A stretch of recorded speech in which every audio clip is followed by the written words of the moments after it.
Hello, everyone, and welcome to another episode of the Rouge Rugby podcast, where we talk about real Canadian rugby. I'm Stu Hardy, joined once again by Jeff Robinson and Ed Pye. Fellas, we have had quite the weekend. A few late nights or early mornings, depending on how you go about it. But all in all, it was the continuation of the 7 Series, Division 1, I think I should call it by now. This time in Singapore. And we've had a few big names return to the Canadian team for this, such as Olivia Apps, Fancy Bermudez, and they were the main featured ones. But one player I'm going to single out is Brianne Nicholas. She has now tied with Bianca Farella for most Sevens tournament appearances. And considering we have the Perth Sevens coming up this weekend, I think she's there to break that record. But that is in the future. Let's talk about what has already happened. So, it was a tough pool for Canada, to be honest. Once you get to the top division of Sevens, then it's always going to be tough. They were up against France, New Zealand, and Great Britain. Playing against France, they were able to get a 29-24 overtime win in their first pool game. Then up against the Olympic champions New Zealand, it was a narrow loss, 12-19 to the Silver Ferns. And finally, to see out the pool, it was a great bounce back for Canada, 52-0 win over Great Britain. And this sees Canada going into the semi-finals for the first time this year in Sevens. And, you know, I think we spoke at the end of last season that it seems as though Canada is kind of stuck in the fighting for third place at the moment in the world rankings. It seems to be that the best women's teams in Sevens are the Black Ferns, the Olympic champions, and Australia, who are the I guess we'll call them world champions because they won the series last year. And it seems to be a bit more of a continuation on that. Obviously, you can't rest on your laurels of just being the third best, because we've seen France have come into the sport nipping at the heels. Great Britain, there's a lot of issues with that team being like a conglomeration of England, Wales, and Scotland, and that's obviously been a continued drag on it. But I think this was a great return to form. France had been performing pretty well, so to get that win against them was pretty impressive. The loss to New Zealand, it's disheartening, but it's, you already have that win in the pocket, so you're feeling pretty good. And then, obviously, just smashing Great Britain in such a heavy fashion. And to get into the pretty much like the gold medal semi-finals going on is pretty good going. And then we move on to the Sunday, and it's up against the world champions this time, and it's a result that unfortunately is all too familiar. 10-35 loss to Australia, which then puts them into the bronze final against the USA.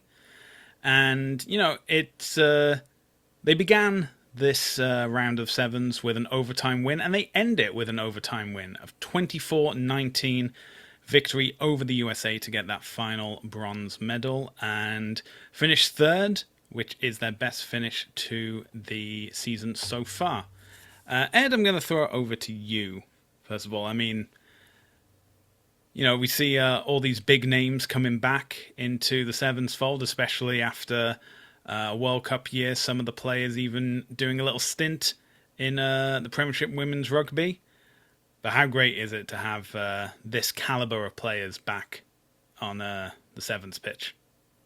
Yeah, well, we mentioned a couple of weeks ago that the Sevens team was going to be substantially stronger for having these names back. And if you look at the scoreboard and the stats across the whole tournament, uh, Olivia Apps had an absolutely outstanding tournament, probably a contender for player of the tournament.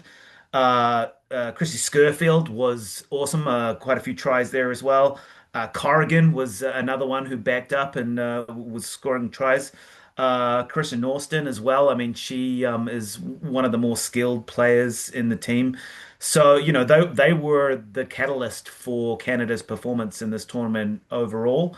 If you think about someone like Olivia Apps, you don't often think about her having super speed, but some of the tries she scored with her sustained pace, being able to keep her pace across the distances, like she was breaking from the halfway and then being able to just keep ahead of the defending players and run in tries was quite impressive. Um, I think. Maybe, when you look at the semi there against Australia and the game against France there, they did seem to have some trouble with some of the bigger players, like Madison Levi, for example, getting her handoff there. Some of the French players were able to get decent handoffs and breakthroughs. So I wonder if they're missing a couple of bigger, sort of more athletic players in the team. They've got some speed across the board, but maybe a bigger player that's able to get on the outside and use a fend is a sort of a profile, a body shape profile that they're missing from the team. And defending against someone like a Maddie Levi, someone of a similar stature is going to be key in that.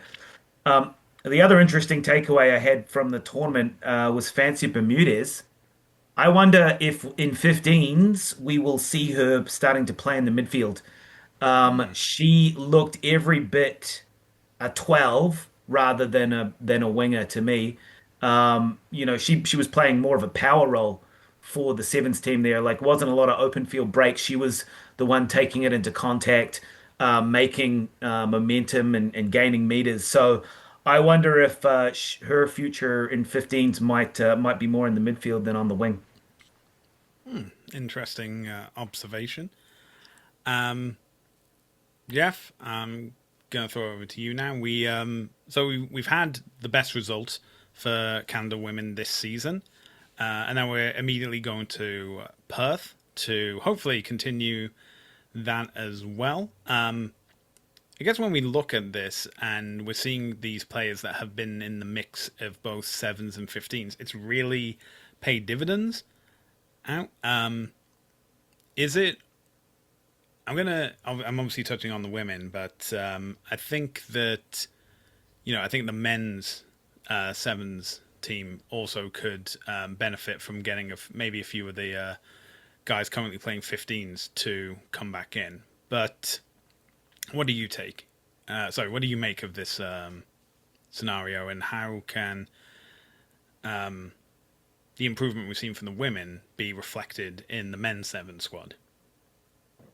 Well, I guess it's players playing at top levels is really what it is. I don't want to disparage the club game too much, especially the domestic one. But yeah, you want your best players playing at the highest level possible and staying sharp and getting as much game time as possible. So if this is partially allows for it, that's great. I mean, having players from maybe six out going to sevens is great, but it doesn't really help the 1 to 5 either, though. Those players as well. So it's a bit of a double-edged sword there too. I but I also want to just make a quick comment about the women's team. It's also obviously it's a great finish, and obviously they can repeat that hopefully in Perth. But I also think from the standings they moved from seventh to third. I think standings as well, just after one tournament, which also shows you how close most of these teams are in the standings too. So hopefully they can maintain this performance. I think they moved up from to fourth or third in the standings. Well, yeah, they were definitely towards the bottom of the They're at standings seventh prior before. to this tournament. Yeah. So, Mhm. just checking now, they are currently tied at fourth Okay. Yeah. with France, and they are only 4 points behind the USA. But there is a considerable gap with New Zealand and Australia.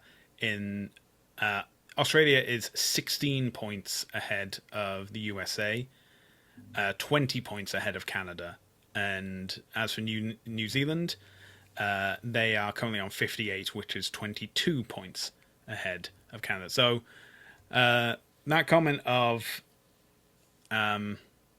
Canada being in the perennial third place team. To put this into context, the USA is on 40.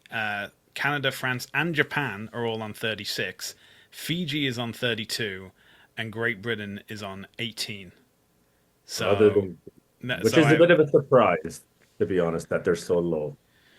yeah, I think we were only one try away from beating New Zealand there in that in the pool game. So yeah. it's a game of inches for sure. Yeah, I firmly agree with that. Especially, and we can see on like the men's side, Fiji are currently top in first place with 52 points. Great Britain again, they're bottom, but they're on 24. And to put that into perspective, Spain, who are seventh, are on 26, and then Argentina are on 32. So I think for the women, it's definitely New Zealand and Australia out in front. But for the men's sevens, or like the Division 1 sevens, it's obviously a lot closer, with teams picking up a range of points. The men's New Zealand side is only 2 points ahead of South Africa in third. But they're also, South Africa and France are on the same points of 46. So I think I know we were bemoaning like the changes that were suddenly made prior to the end of last season and reducing down to 8 teams, but it definitely seems that the 8-team format is working well at this point. Obviously, when we get to the end of the regular season, we'll be going into the World Championship format, and that will include 4 extra teams for both men and women, and we'll have a much more thorough understanding. And I can't really say too much about it because World Rugby haven't given us too much to talk about in terms of that format. But we'll be hoping that the Canadian men will be competing for their place in Division 1 later this year. They have their games coming up in 2 weeks, but as we mentioned, the next round of sevens will be taking place this coming weekend in Perth, and we'll have more information on our social media channels when those kickoff times are available, but it is more than likely they will be shown on TSN Plus, and repeats will be shown on rugbypass.tv. So keeping it in contact with sevens, there's been a bit of update on the Vancouver Sevens. So as it was last year, including the men and the women playing in Division 1 sevens, there's also going to be a separate tournament in which the Canadian men will be taking part, and that is being sponsored by Trek to become the Trek Tri-Nations Challenge. So Canada will be facing Japan and Chile, and they will be playing a double round robin over 2 days at Vancouver. So it'll be Canada, Japan, Japan versus Chile, and Chile versus Canada, and that'll be repeated on the Sunday. And yeah, here's hoping that Canada can pick up first place position. At the very worst, they'll get bronze. So it's all good. Now we'll move on to some information that came out a couple of weeks ago, but it came out just before we were recording, so we didn't have the time to include it. There has been an announcement from Rugby Canada, in consultation with World Rugby, about the launch of T1 Rugby. And this is the official non-contact version of the sport. If any of you have ever played touch or tag rugby, a lot of this information will be very much similar. It is a version that is considered at 7-a-side, but is performed on at maximum half the size of a standard rugby pitch. Then it includes, and in certain things in the rules are that you still include things like scrums and lineouts, breakdowns, and kicking as well. And the only main difference is that it's not full contact. So lineouts are uncontested, scrums are uncontested, and there's no conversions or anything like that. A try is 1 point to simplify it. There's a video explainer on the Rugby Canada website, which we'll link to in the description of this episode. And having taken a look at it, I think one of the things that always bugged me about like touch or tag rugby that I'd done in the past is that it was very much an amalgamation of rugby union and rugby league. So you would do rugby league in the same way. You would be tackled, you put the ball on the ground, and you'd pass the ball back with your feet, and someone would be behind to pick it up. The way they've described it in T1 is much more similar to a breakdown in that regard. There's still a set number of tackles that can be made, tackles in like the loosest form possible, touches, I should say, before you turn around. But an interesting point they made is that when it comes to a breakdown like that, you have to pass. You can't just like tap and go real quick and then get for the post. You have to grab it and pass it, and then you're able to score tries. And I think the video explainer does a much better job than I'm doing, at the very least. But I think the inclusion of things like scrums, of the practice of lineouts,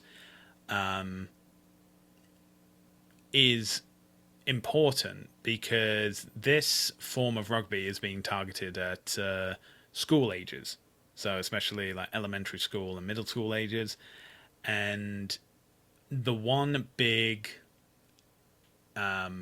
like mark against rugby that stops parents wanting their kids to get involved is that it's a full contact sport, and obviously they don't want little Timmy to be taking a full-on tackle when he's only 12 years old. So I think having this version, having the explanation done in a way of, yeah, it's no contact, but you're also learning the outlines of skills, such as scrums, such as lineouts, things like that. Yeah, there's no contest, but, you got to keep it, you want to do something that's different, but you want to keep it fun as well.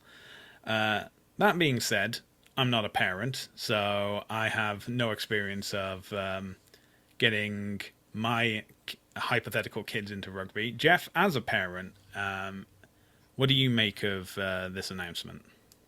Well, especially your last comment made me think of something, which I'll get to in a minute. But I also wonder, maybe Ed would know this name, if it also helped to grow the game, if this by using the name that I grew up using for touch rugby as Silly Buggers. So I'm not sure if you guys recognize that name, but that's how I I'm called it. playing silly buggers tonight. Yep. Yeah, yeah. Now, speaking about Stu's comment about the parent thing, is I remember when I put my daughter into touch rugby when she was 5 years old, U5s, I'd meet parents and when the kids are playing at the playground and they would always go to, oh, what sport? Oh, she plays rugby. Oh, aren't you worried about concussions? I'm like, don't worry. U5, it's just touch. U6, they teach eye gouging. U7, they teach head stomping. And they're like, oh, haha. And then so what does your kid do? Hockey. Yeah. Okay. Yeah, whatever. That was, I'm like, I'm done with this conversation. Now, getting more serious reaction was to say, it's always good, I think, to get a version of the game which can be played touch, which is maybe does include most aspects of the game, of the full adult version of the game, into kids when they can play it at recess or at lunch. Like my cousin who manages the club in New Zealand always tells me is like break time at school, all these kids are playing. That's one reason why like Canada's just not going to catch up to New Zealand like that. And because it's even that little extra time, you're just learning more skills and improving your skills too. So any format which I think can be viewed positively, especially by school boards and the trustees to get it in more into more schools is great. I think I agree with that, Jeff, in terms of getting it into schools, like being able to spread the game, I think is great. But isn't this just what training is? Like, I mean, we're teaching them these laddering skills. Isn't that what training is for? Touch rugby in Canada is already fairly well established. I mean, I've refereed the Canada Nationals touch tournament. There's teams right across the country that are playing at a very high competitive level, and then are going to international competitions around the world. Touch rugby itself is a fantastic game. I have no issues around any kind of league integration with it. It teaches a whole whack of attacking skills. And as Jeff says, that's why New Zealand is so good at attack, is because we play it every day at lunchtime, in recess. We're out there on the field, having a game of touch. It may not help on the defensive side as much, but definitely on the attacking side, it works really well. So I don't know if it's gonna last. I mean, being able to practice those skills, I feel like that's what you do at training rather than having a competitive league Just wonder. for uncontested contact situations. I just want to add, it's also how you present it too. I guess touch rugby is more like I know from in Alberta, there's the club rugby and then there's the school rugby, and they don't exactly communicate very well with each other, which is another issue. So if this can be marketed and presented by World Rugby in a more favorable light to school as a new version, yeah, you're just redressing it. But if it comes across that way and can be brought in that way, is I think it'd be great. So I guess time will tell if it's an effective new rebranding of it, though. Yeah, what we've had though, we've had rippers, we've had ruggers, we've had a number of different iterations of these youth non-contact sports. So, which is the one that's going to actually gain traction? Yes. Mhm. Yeah, I don't know about the previous iterations of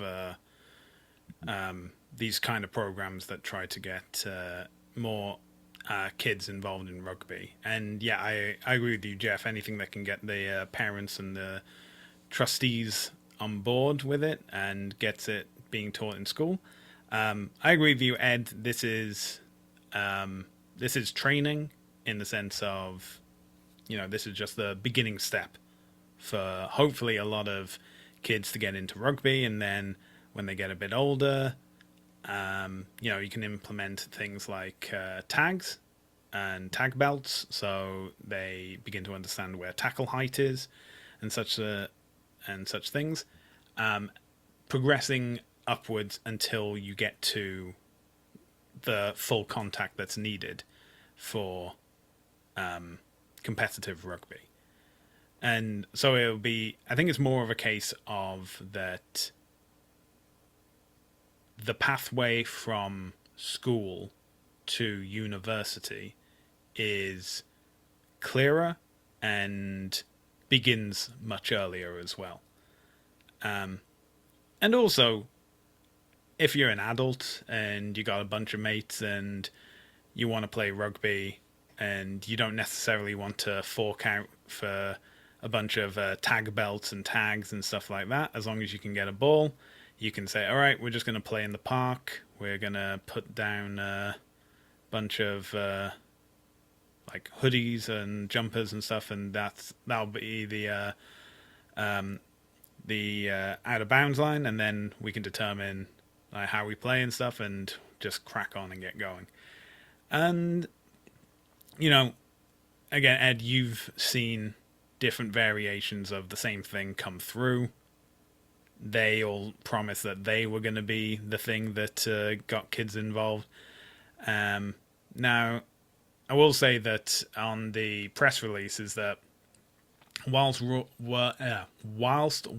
Rugby has the overseeing governance of the laws of this version of the game, they do say that it is open to interpretation depending on where you live. So for example, if you don't have access to a field the same dimensions of a rugby pitch, you are able to adjust it to what you need to do. There's no hard and fast rules of it has to be this wide and it has to be this long and the try zone has to be 5 meters deep, and you can't argue with that. And I think that's very helpful. They also say that while you can kick in play, because they obviously want to get kids to understand the importance of kicking in attacking rugby, it's also open to what you agree on with who you're playing.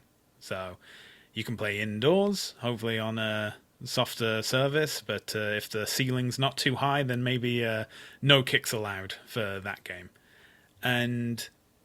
But yeah, I think the documentation that they presented with, like the video explaining the laws of the game and how to get involved. They said, I think it's like each half is like 10 minutes, so enough time for you to shake off the cobwebs and move around and get it all sorted before you swap round and go the other way. And I guess we'll just have to wait and see, and hopefully it gets picked up by a lot of kids, a lot of parents. Just have a fun time with it, especially with the Canadian summers coming up eventually. There's a lot of snow where I am at the moment, and summer seems a million miles away, but it'll be here eventually, I hope. And now we have gone from touch rugby back into full contact rugby, because it has been announced that the under-21 women's Canadian team have selected 30 players to represent them in a tour this spring in Ireland and England. The tour will begin in March. It begins in Dublin, where the under-21 women will take on Ireland on March 15th. 5 days later, they will be in London, where they will take on the British Army on March 20th. And finally, they will conclude the tour in London against England on March 25th. Again, we've only had the information of who's taking part in that tour. It's a very quick turnaround between games, so be interested to see how the squad gets rotated. And obviously, the big prize of that tour is that England game on the 25th.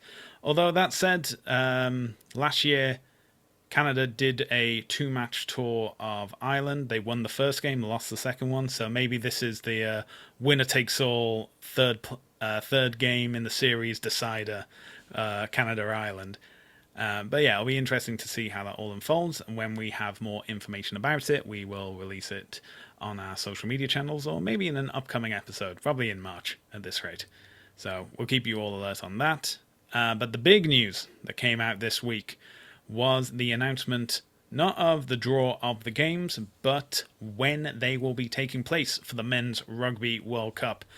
So, let's address the elephant in the room. Australia is in a pool with New Zealand. It is the opening game of the Men's Rugby World Cup.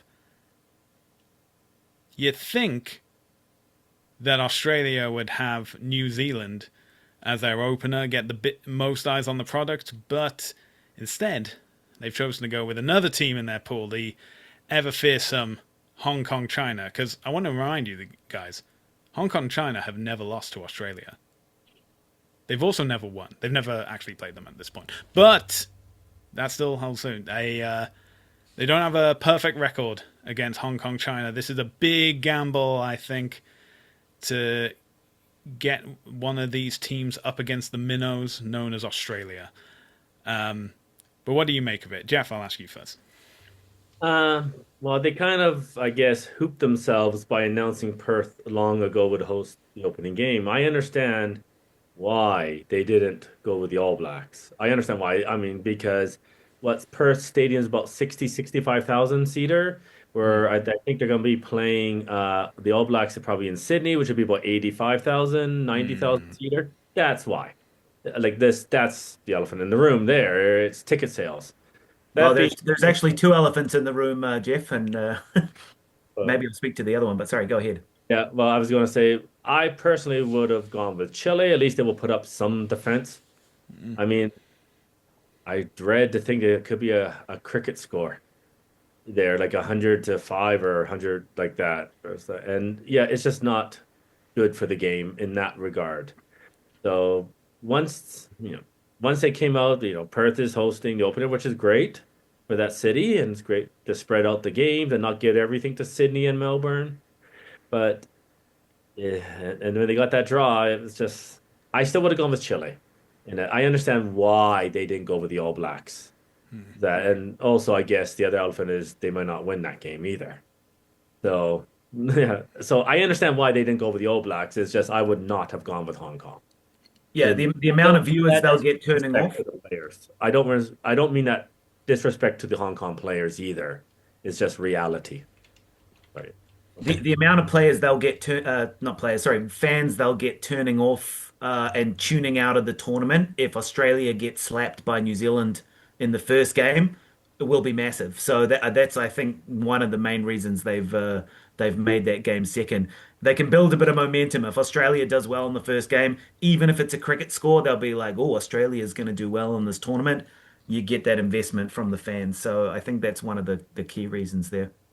Actually, another comment I have before we go to specific Canada that I've read online and like your guys' thoughts on this too is there's almost virtually no midweek games. Like, how do you build an atmosphere to a tournament like this with no midweek games? Yeah, That's another one. it's an interesting approach. I think Yeah.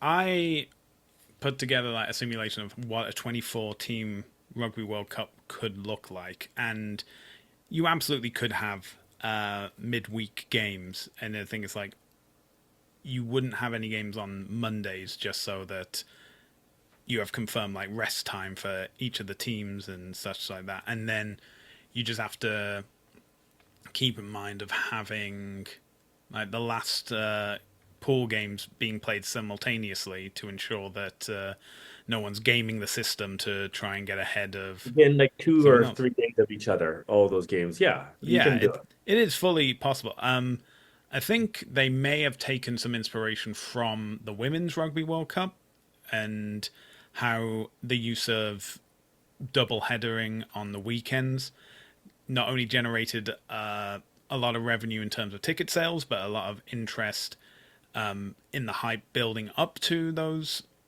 weekend games. Um, and I can understand is like, well, the main comparison you can get is the FIFA World Cup or continental competitions such as the Euros, for example, in Europe, is that they have midweek games. Obviously, that's not a full contact sport, so the recovery time is less. But I think for the pool stage, there is an argument to have it, but I can also see the argument of not having it as well. You I guys remember the all of the controversy that came out in previous World Cups when the smaller teams like the island teams, Samoa, Tonga, Fiji, were scheduled with 4 day yeah.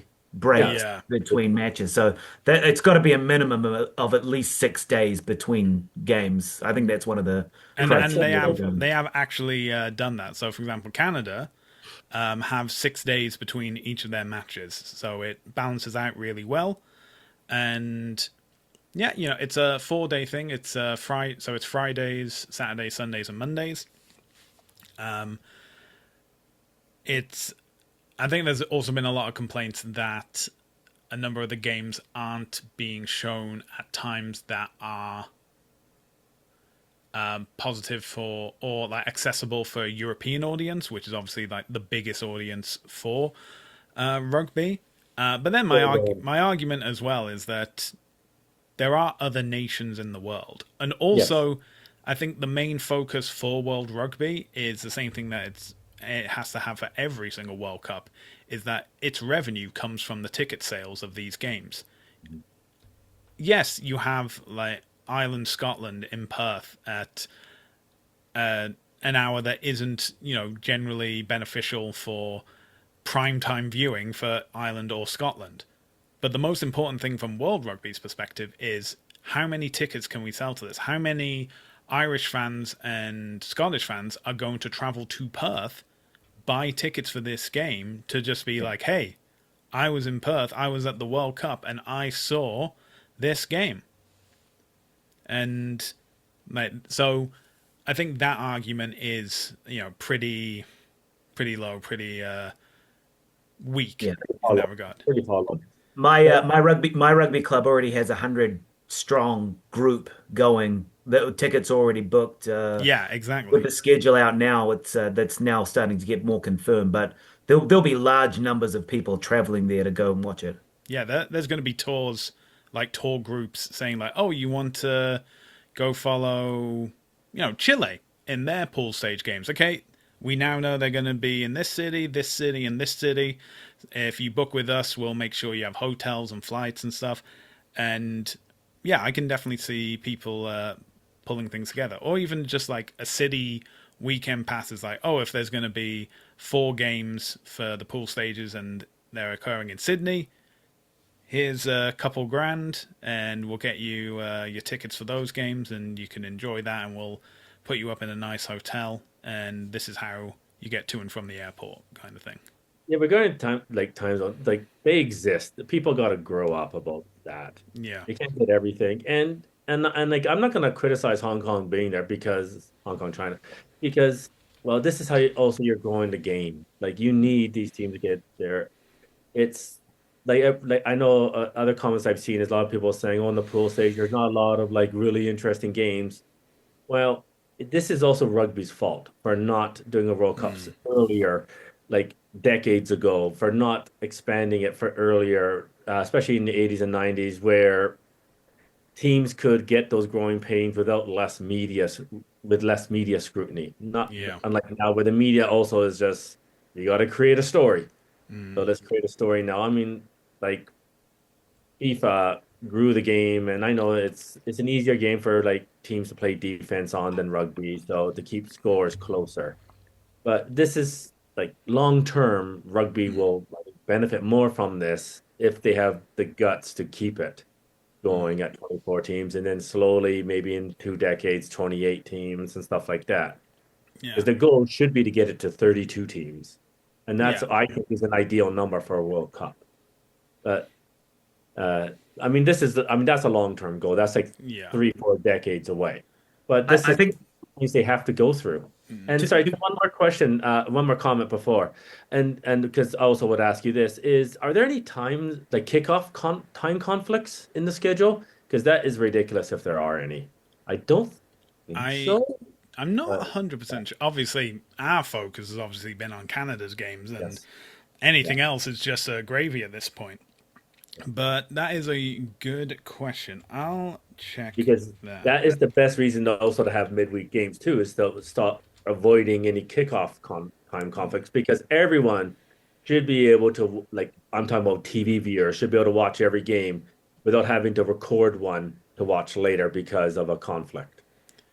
I'm just having a quick scan of the times. Obviously, they go over different days for games in Canada. They're obviously all on the same day in Australia.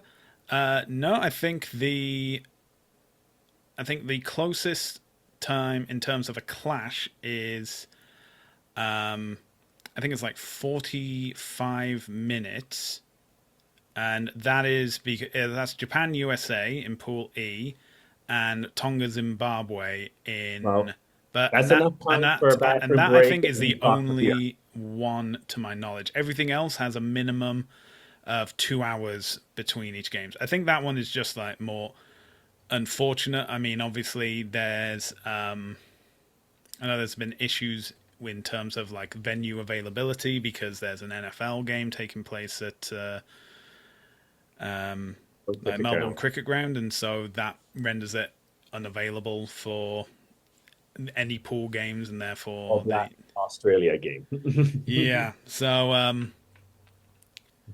yeah, I think that's the only one, and again that's as in like USA and yeah, USA, Japan, and then Tonga, Zimbabwe, which being I think USA, Japan we've all seen. Tonga, Zimbabwe I think was going to be pretty fun game to watch. I think the best games you remember from the World Cup are always like the tier two versus tier two games, where it's just Which is one reason why their complaint about all these teams being it is ridiculous. yeah. Like those tier one fans. Yeah. Also, I just realised that with the game in Perth, it's the best viewing time for Hong Kong, China residents to actually watch the game.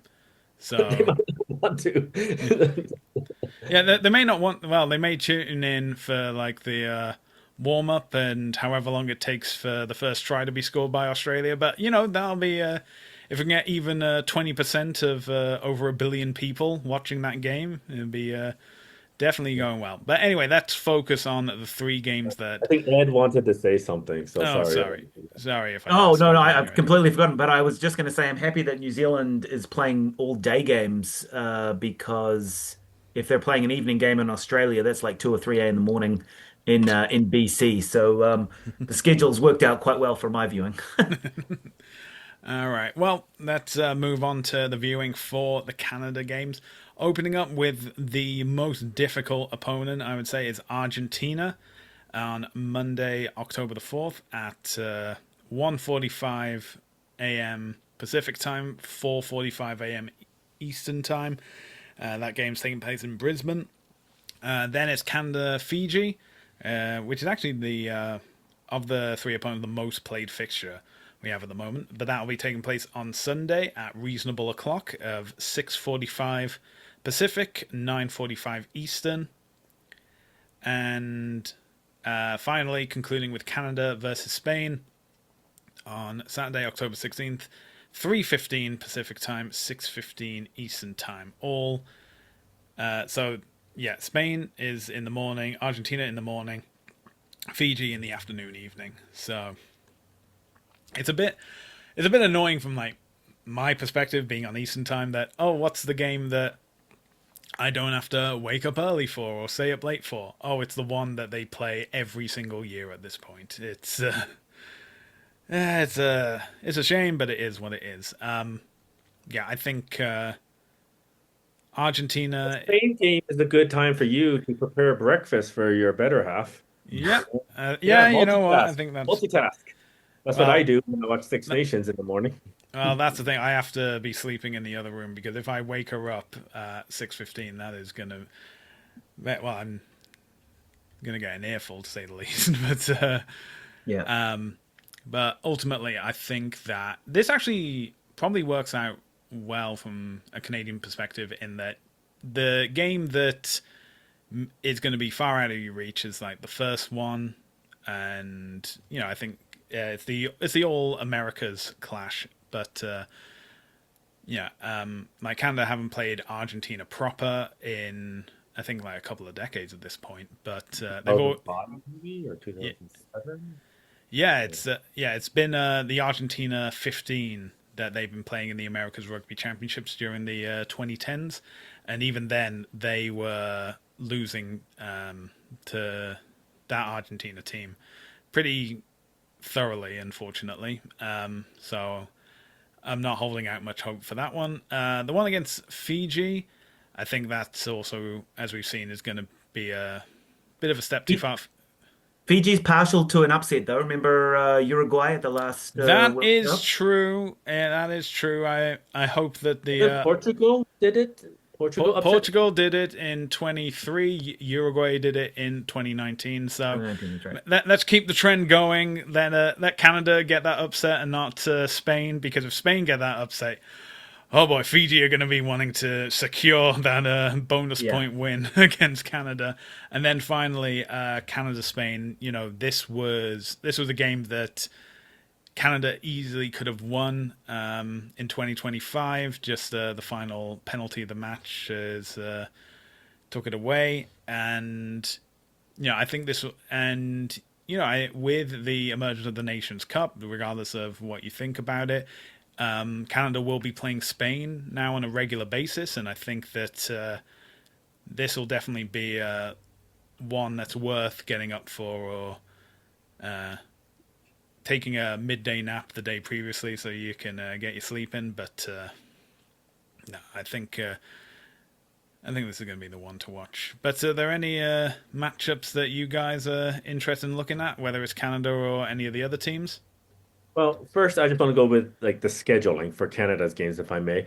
I would rather have Spain up first. I would like to see Spain and Argentina reversed, but I guess get it out of the way. It kind of makes for Canada and I guess Spain, like anyone else too, for squad selections a bit tricky because you want to go in thinking you're going to win every game, but at the same time you want to make sure you can name your strongest possible team for your most winnable games.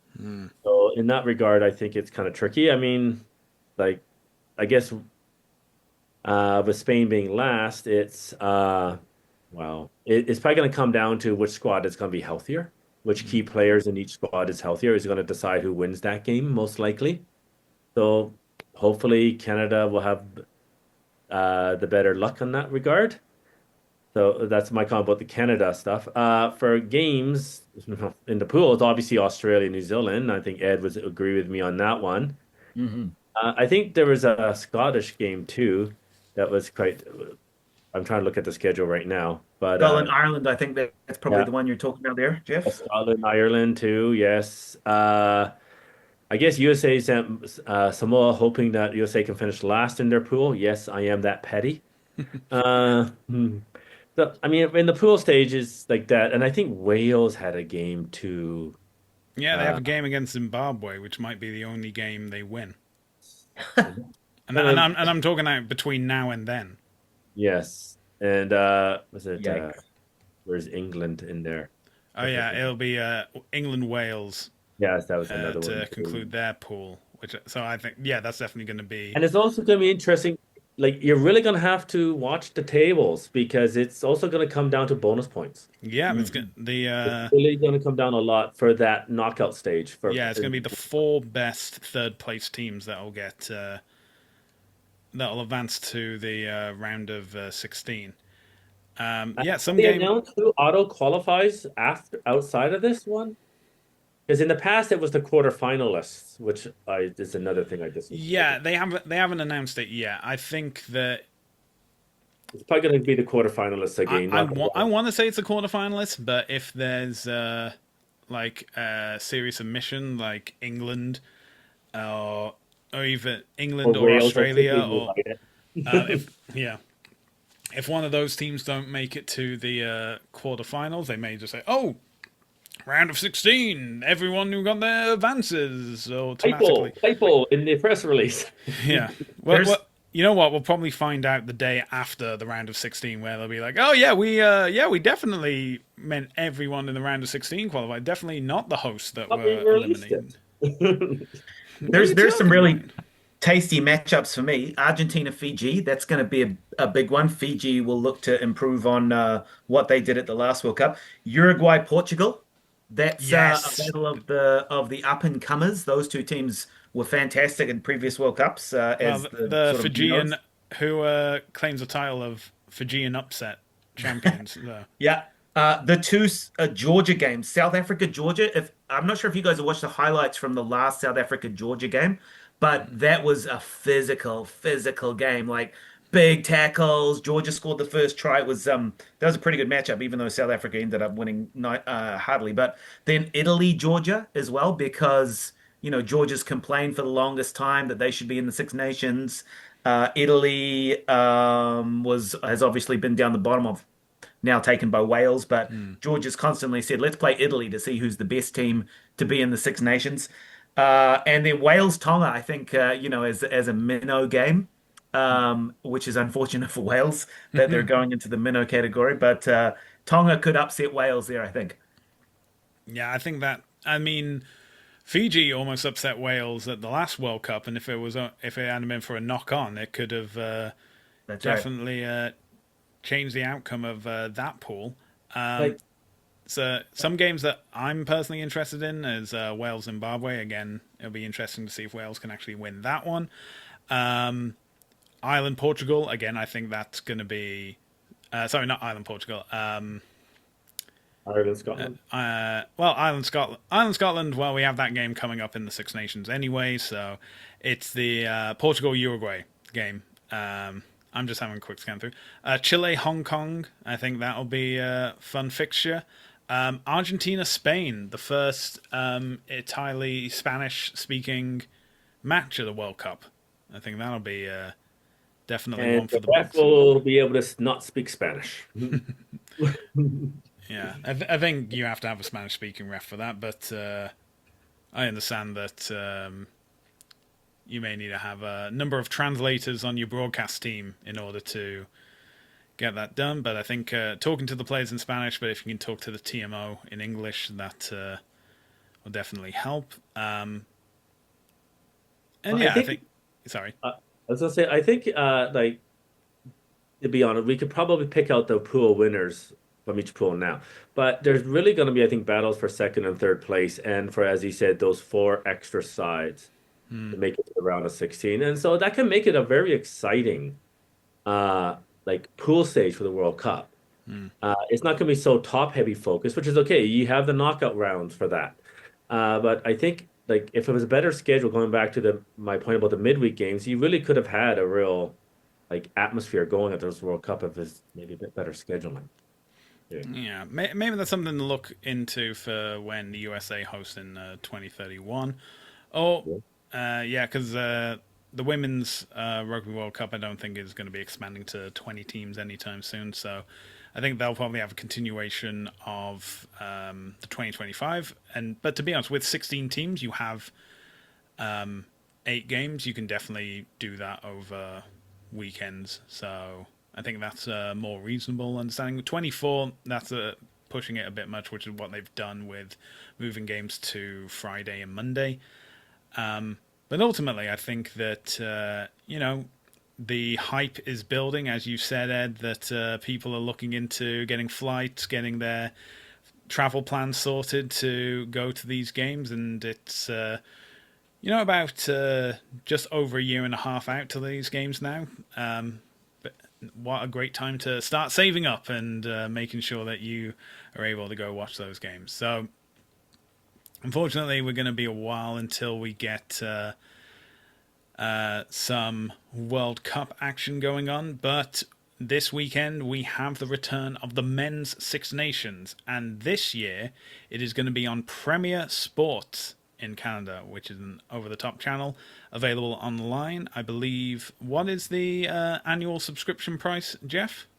$140 a month, and they do have apps for your tablets and for your phones, but I didn't see one for Fire Stick yet. Yeah, so it's sorry, $140 per year. Yeah, I was about to say $140 a month is a bit extreme. Yeah, $140 for an annual subscription. I believe the monthly subscription is $29.99.